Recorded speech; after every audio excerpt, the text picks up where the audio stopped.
You are tuned in to Respect My Crown.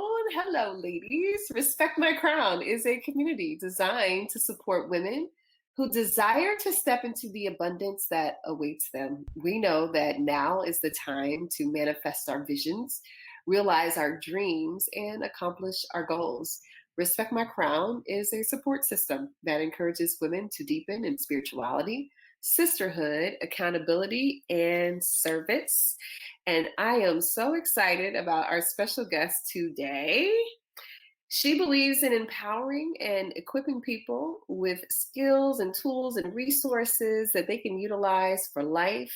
Her passion is to eliminate mental health stigmas that are prevalent within the Black community, helping to eliminate this gap that we have between Christianity and therapy. Oh my gosh, that's so real.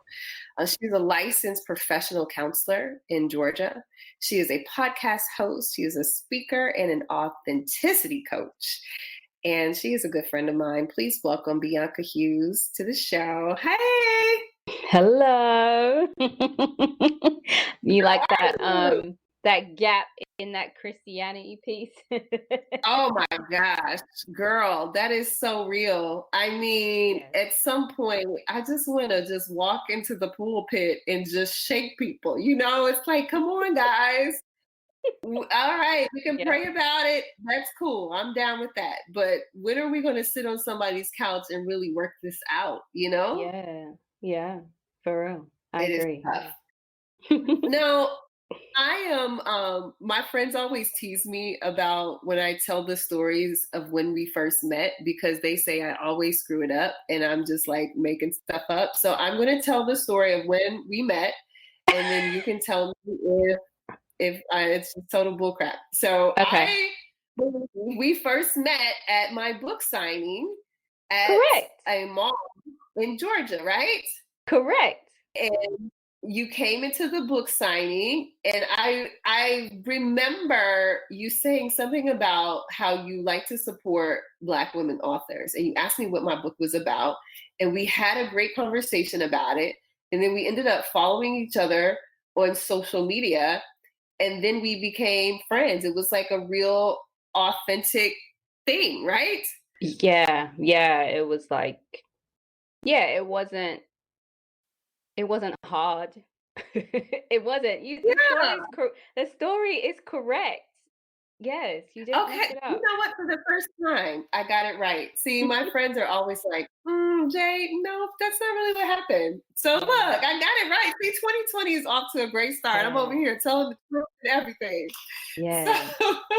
I'm always curious to know when I hear a person is a therapist, you know, what led them to becoming a therapist? Were you always that friend who was giving people advice on their problems, or was it just something that interests you? It was something that's interested me. Funny, I was telling someone, so just for reference, I am from London and I was born and raised. So I came here when I was 26. So if I mess anything up and we get lost in translation, I apologize. So Oh, you're um I was telling someone the other day how in London we do this thing when we're about six, we leave school at 16. So between 16 and 18, you do what's called A levels, and then you go to university to do your degree.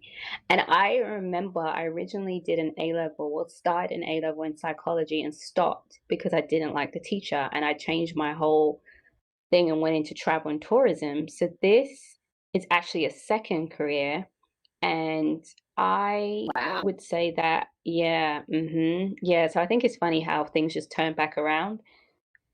And so I'd say this is my second career, and I wanted to be where God wanted me to be. Like I wanted to have something that was my calling and, was my purpose. So it probably took about a year for a lot of prayer, a lot of guidance, a lot of seeking, asking questions, writing things down, reflecting on what I enjoy and things like that, and reflecting on my life. And even my own experience with doing some counseling, that I was like, oh, okay, um, yeah, this is what I want to do. This is Yeah. what I'm going to do. Your specialty is Perfectionism. Woo! We are in this world where we have become obsessed with being perfect and, just being real about it. At some point, I thought perfectionism was a strength. Like, when you're in a job interview, you're like, yes, I'm a perfectionist. We take pride in being a perfectionist, but I don't know. How do you define perfectionism and how does Yeah. it show up in our everyday lives?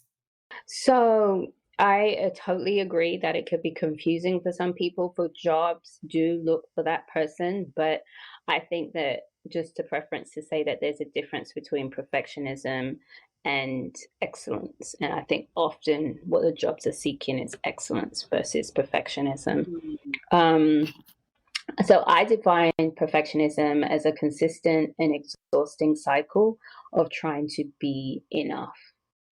And the reason why it's a cycle is you're trying to obtain this thing of when I'm finally enough, and you never feel like you're ever enough because you're trying right. to aim for perfection, and perfection does not exist. And so you get frustrated, you get anxious, you get depressed. The way it shows up in our lives is I'm constantly criticizing myself for not being enough. I'm constantly chasing goals. No matter what goal I meet, I'm always on to the next goal. I'm not celebrating the goal that I have right now. When I look at myself in the mirror, I can never see the beauty. I'm always picking out what's wrong with me, things like Yeah. that. And so those are some examples. I can be controlling, right? It's a big impact on self-esteem. Perfectionism is not a disorder, but it can lead to things like anxiety, depression, eating disorders. Oh my So gosh. I always preference to say that it's not like in the what we call the DSM as a mental health disorder, but there are a lot of different things surrounding it. And it's huge because I see it as, and the way I work with it, shall I say, is it's about our identity, and our identity is a core of who we are, right? And so it's so important, and that's why it's flagged in so many ways in society today. Yes. Oh, I've been talking to some friends who are speakers, and Hmm. we were talking about how we don't post videos a lot on social media because of what we feel like we have to look like. Like we have to be so put together. I don't, most days, especially because I work from home, my hair is all over the place like it is right now. And, I have on my glasses. I don't have on makeup. I have on my boyfriend's sweatshirt and, some sweatpants right now. And I would never consider doing a video right now, Mm. because I need to have on my lashes and, my hair has to be, laid to the gods. And I just, uh, I just can't, like, I cannot see myself doing it. And so now when I'm talking to some of my friends who also are speakers, and I'm trying to tell them, girl, you need to do some videos. And they're like, I'm worried about like having to look a certain way every time Mm. because the people that we see, right? And here comes the, I guess, comparison part, but the people that we see that we love to see their videos, they're really put together. And what's sad is that I believe the content is all that matters. Like, I think if those same people didn't look so put together, I still would be focused on the content, right? Exactly. But in my mind, it has to be this way. And it's like, when did it become that way? And how do we get up out of that mindset? Well, first of all, let's be honest. Um, we like to look at things that are pleasing to the eye. Yes. See, that's And real. yeah, I, you know, um, I'm fine. I don't really care how people talk, but for sure, if someone talked on a video, or I've seen people talk on videos and I've said stuff to friends, like a sly comment, and you're eating, I'm not going to look at your video because Oh, I don't want to look at that. right. And Yeah. so we all have what we like to look at and what's pleasing to the eye and what, catches the attention.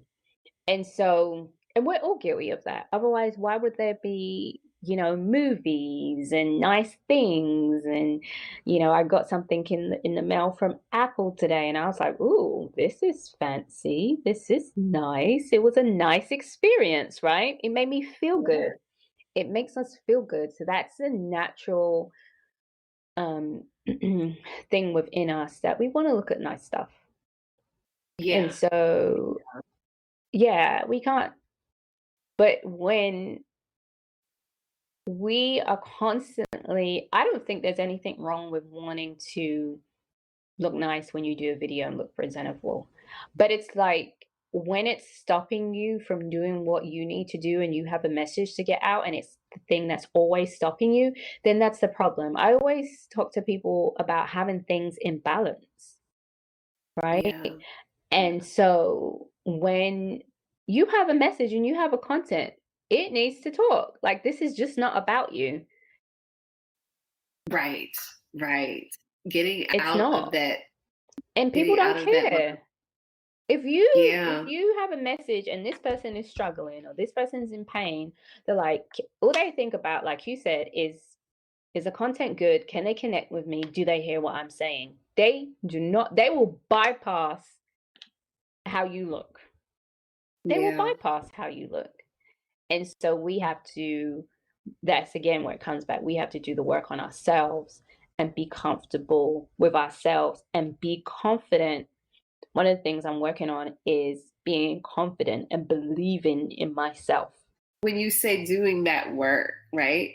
Mm, The just immediately what I think about is how deep some of us need to go, mm, because like let's just keep it real. When you talk about, giving yourself permission to be who you are, there's some work that needs to be done that's going all the way back to the little girl that's inside, right? yep. And it's just like, how do you know how deep you need to dig to do the work?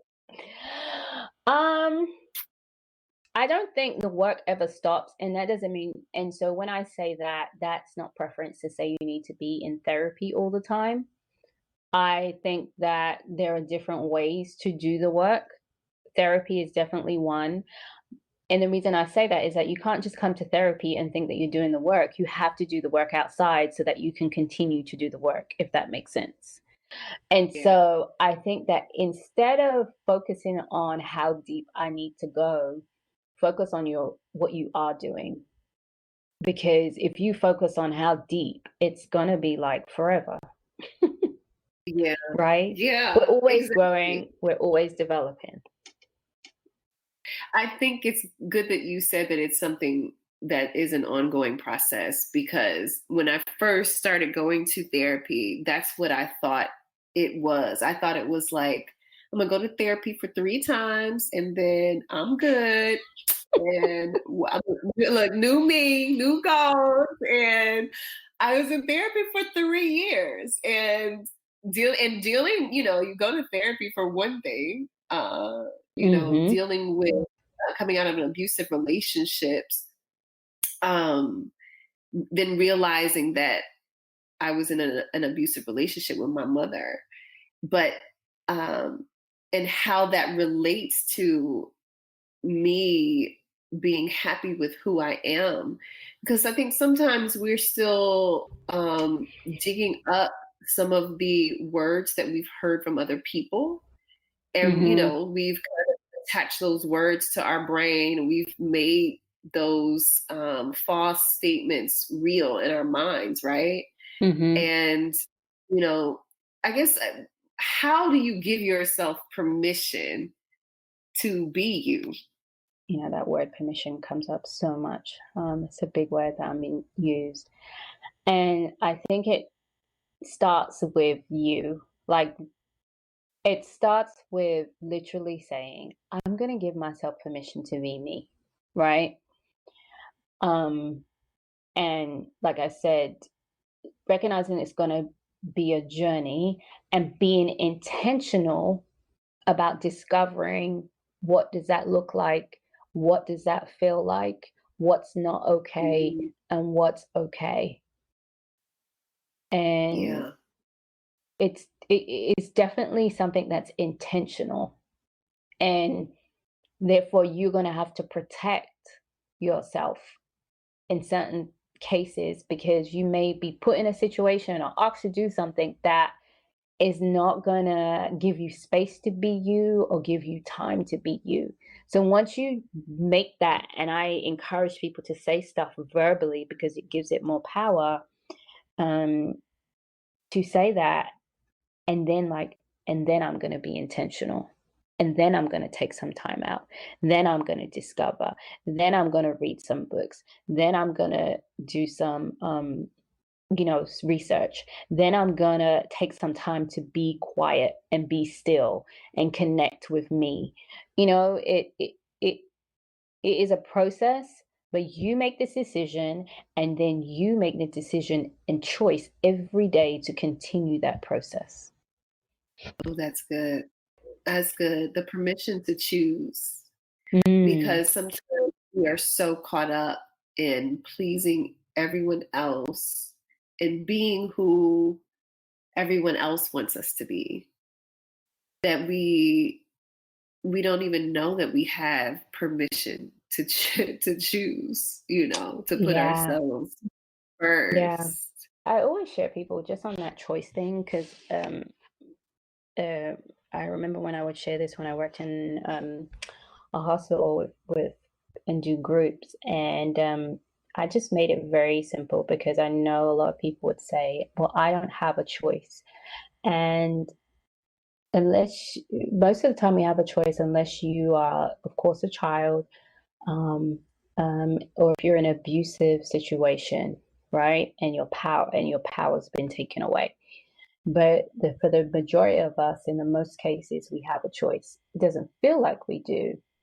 And at the end of the day, we make choices or decisions every single day that we Yeah. don't think about. I have a decision to get out of bed. I have a decision to brush my teeth or not.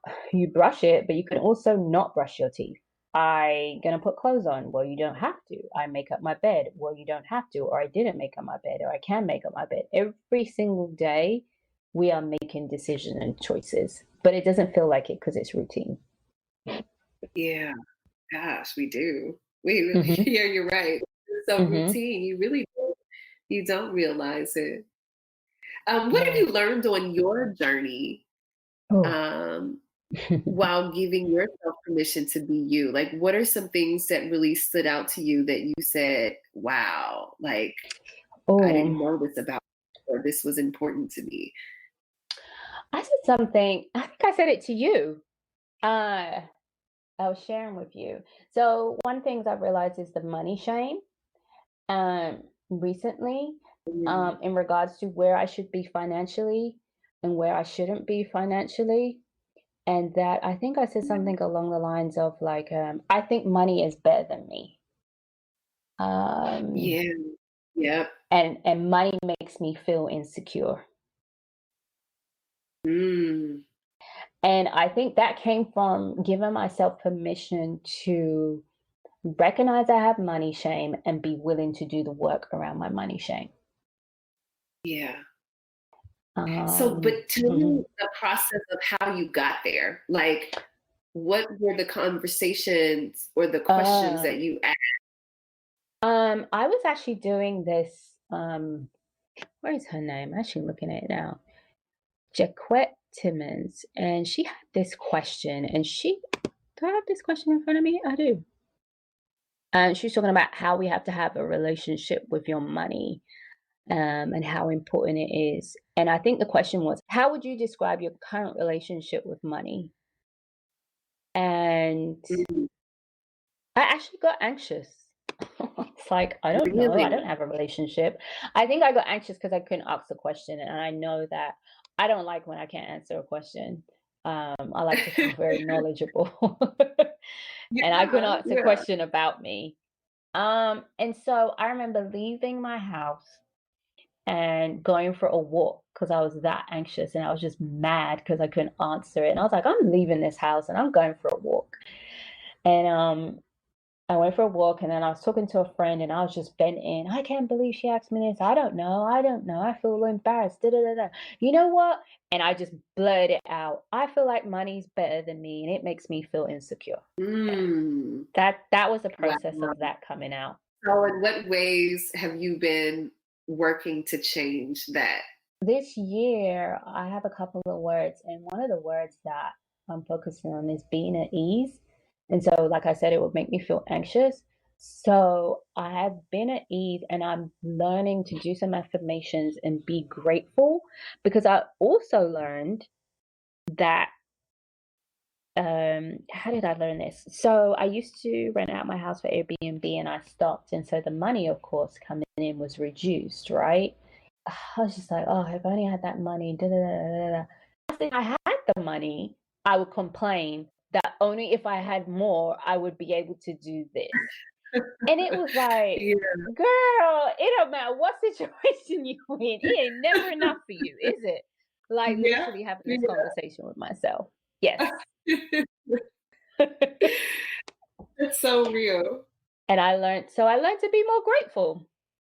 I had learned to Yeah, be more grateful that I can pay the bills. What guilt? Okay, I'm not having the money like I wish I could, but I'm still paying my bills and I'm still eating. So let yeah, me be grateful. And I feel like that builds up that excitement. And then I've been journaling. Whenever I get the time, I've not been like perfect about it, of course. Just about the things that come up around money. Um, yeah. because I think that it's getting bigger and more people having this conversation. I just literally had on the podcast someone talk about overcoming their financial anxiety, especially amongst Black women. I think that the conversation around money and the money shame is happening a lot more now. Oh, yeah. Oh, yeah. Mhm. I'm Mhm. glad too. But it takes people to really be transparent, right? To have those conversations because we're once again going back to this need to be perfect. We feel that everybody's got it together. And if you look on Mhm. Instagram, it appears that everybody's got it together. And if you follow people, we hear, you should follow people that, you look up to or people who are doing what you want to do. And everybody just looks like they just got it together. Mm. And a lot of times that's not even the case. It's just,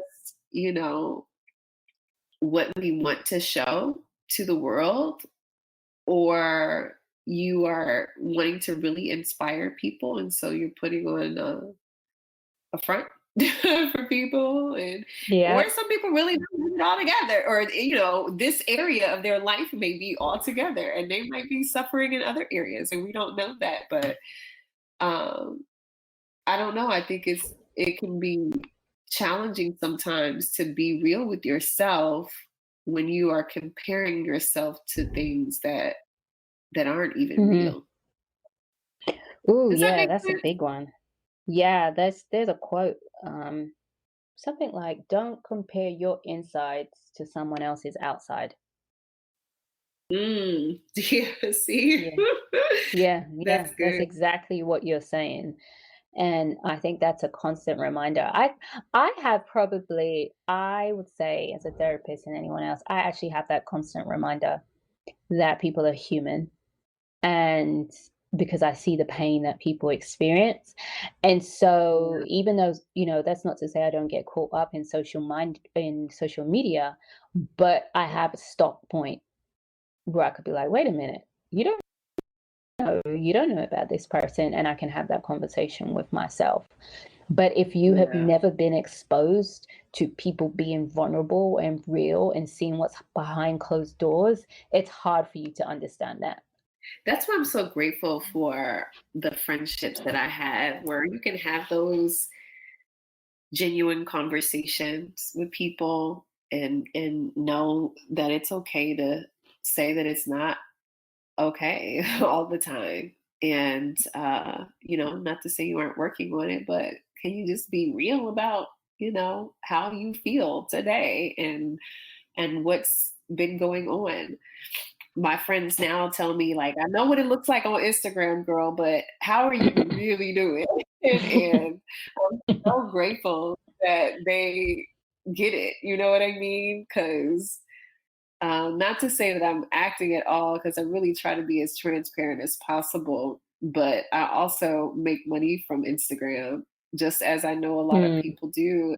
And and so you post things that you know will generate engagement and likes. And even on my bad days, you still see a picture of me smiling. You know what I mean? And um, kind of smiling through the pain. But I also sit on somebody's couch and work through that stuff too. mm, So, and right. before I let you go, I do want to kind of dive into the Christianity and Hmm. mental health. It's just unfortunate to me how still after all this time, where you have more people coming out saying, hey, I go to therapy, or I have a life coach, or these certain things. And yet still, you are hearing in church, well, you need to stay in this relationship because this is, Mm, your husband, or this is your, and, regardless of whether it's abusive, you need to stay. And that's just one example, but we often hear, oh, get on your knees and just pray, pray, pray, pray, pray, pray. And it's like, geez, what about how do we do the work? How do we get rid of that stigma? I was guilty of idolizing the pastor or the minister. Mm. Oh, yeah. And I remember there was a situation where Vasa was just sharing some stuff, and it was related to mental health, and the information was incorrect. And I was very Mm. mad because I cannot Yeah. believe we're telling these people this and they're hurting. And so all of it wasn't correct. It was just their perspective, and I was just so mad. I was upset and I was hurt, and just processing it with my friends. And then I came down, they're just sharing their experience as much as they are sharing the word of God, but they're also sharing their own experience and their own stuff. And Bianca, Mm. you can't, you have to chew the meat and spit out the bones. That's good. That's good. And because they're still human. Yes, Yeah. they have been given an anointing. Yes. Like if you come sit on my couch, you're going to come chew the meat and spit out the bones. Do what works for you. Yeah. They are human. And oh my God, when I realized I idolized them, I stopped and listened Yeah. to what God was telling me. I knew, because I knew what God told me to do and to be a counselor, I knew what they were saying wasn't lining up and didn't make sense and it didn't sit right with me. And I was willing to have the courage to step back and say, no, I'm not going to listen to this. I'll come back when the message changes, but this I'm not listening to. And so Yeah. I would say you have to gain the courage to seek, you hear this all the time. Seek God for yourself. Develop a relationship with God for yourself. Where is He telling you to go? What is He telling Yeah. you to do? Who is He telling you to speak to? Because if you're just going to sit here and take the advice from a pastor that doesn't know you the way God knows you, then that's on you. Mm. That's And so so good. once people start taking the courage to seek God and get their own treatment, then you begin to build up people, because we are the church, who have done the work and then can help other people do the work. And then you begin to change the stigma. It starts with you. And then you Yeah. having the courage to speak out and share it and not hide it and speak up on it, you know? And so I That's think that that's how that stigma starts. And then, it is, I've tried to get into churches. It's not always easy to get into church to speak as a therapist. It's not.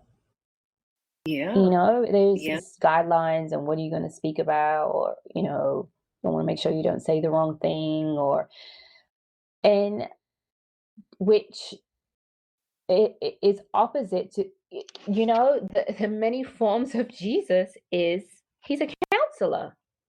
So He it's is. like the mighty counselor. What? And you don't Yeah. want people to go and get help? And you have to Yeah. separate the mind from the brain. They are two different things. The brain is part of your body. So when you have a mental illness, it's just like you have a cut or a diabetes or a sickness. Your brain is sick, right? Yeah. And so Yeah. that's another thing is education. Get yourself educated. Stop listening to people and find out for yourself. Yeah. You're Yeah. responsible for that. So what I've heard you say is having a certain level of self-awareness is key, right? Because Mhm. I need to be able to know me enough and to Mhm. trust what I'm feeling, to make those better decisions. Get educated on it and trust your intuition, which is really God inside of you, to make better That's decisions. exactly what it is. Like you have to build that muscle, build that courage. You sitting here waiting for someone else to tell you. Okay. Yeah. Woo. You Oh can't my do that. God. That's Yeah. not taking You know, responsibility. You're not taking right. you're being irresponsible. I love that. I remember doing a little video blog about this a couple years ago, and I was like, stop asking everybody questions about what you should do, because everyone's going to project onto you their limited thoughts and it's really projection, right? Everyone's had their own experiences and they think they can't do something, so then they tell you you can, and it's just like trust God Mhm. inside of you. He is not going to let you down. Like there's a conversation that's happening and you just have to trust. Yes, Um, exactly. this is so good. I could talk to you for a whole nother hour. Um, I know. I could talk forever on this subject because oh gosh, I get this fired such up because there is no, like, you don't there is no scripture that really goes against mental health. That's right, if you can find a scripture that goes against it, then bring it to me. But I don't find a right. scripture that goes against it. I find a lot that goes for it. Yeah, that's so good. That's so true. Mhm. I think I'm gonna Um, post that. ooh, you should. That's a post. Look, there's a quotable right there. A There is no tweetable. scripture that goes against mental health. Yep. I'll repost it. Let me know when you Yeah, gotta post it. get seeing your therapist. Yeah. Yes. Well, where can people follow you? Yes. So you guys can follow me on Authentically Be You, and that's BEYOU on Instagram. On Facebook, it's Authentically Be and then You. Oh, and then my podcast is Authentic Wednesday Podcast. You can follow me on Instagram there too, and on Facebook. And do you have a website?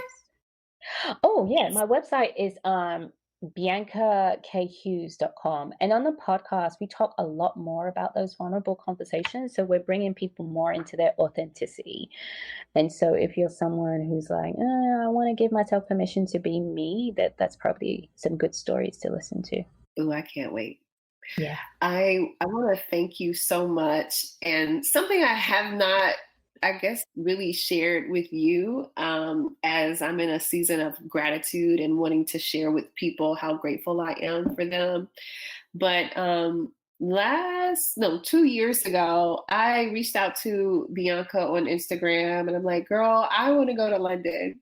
And who do you know in London that kind of aligns with my mission? And, I'm trying to meet some great women who also want to make a difference in this world. And Bianca sent me, I don't know, maybe like 10 people on Instagram, check out their Instagram pages. She's like, these are people that I know are doing great work. And I reached out to one of them, uh, Jenny Garrett, and I reached out to all of them, but Jenny Garrett is one who responded back to me. And she actually brought me out to London to speak last year at her Mm, Rocking Your Team conference. And I had the most incredible experience speaking to about 300 girls out there. And I want to thank you, because we take for granted sometimes people's time, number one, mm, right? And, you took time out to just answer a question and to respond in a real way where you gave me some people to reach out to. And I don't take that lightly, because when you look at how these divine connections appear, mm, this was something that was divine for me, because I asked God for the last few years since I quit my job. I want to speak around the country, and I want to make a difference in every place that I go. And so this is my first time speaking outside of the United States, which, I can say I'm a global speaker now, and I spoke in Australia last year. And um, that would not have happened if you didn't take the time just to respond back to a simple question. So I want to thank you so much and let you know how just grateful I am for you wow. and for our friendship. And I just am really appreciative of you and the work that you are doing.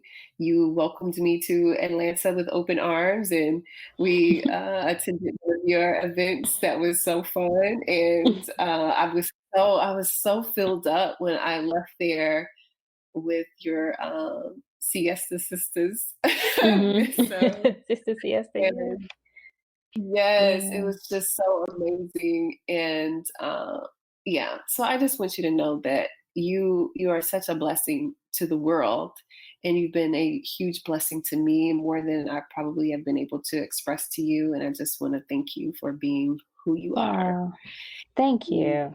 I appreciate that. Oh, you yeah, make me girl. cry. I'm just So, smiling from ear to ear. yeah.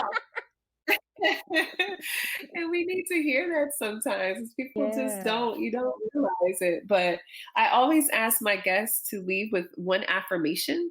So Mm. if you could give us your I am and fill in the blank, what would be your affirmation for today? Ooh, um, I ooze serenity. Ooh, Yeah. I ooh, serenity. Mhm, I like that. I mhm. like that. Yeah. And what does it mean to you? It just means it encompasses everything like joy, peace, clarity, calmness. I just ooze that out of every part of my being because it's in me, and then I ooze it out. And so the space around me and the people around me also experience that too. Bianca Hughes, everyone, and you are tuned in to Respect My Crown, the podcast.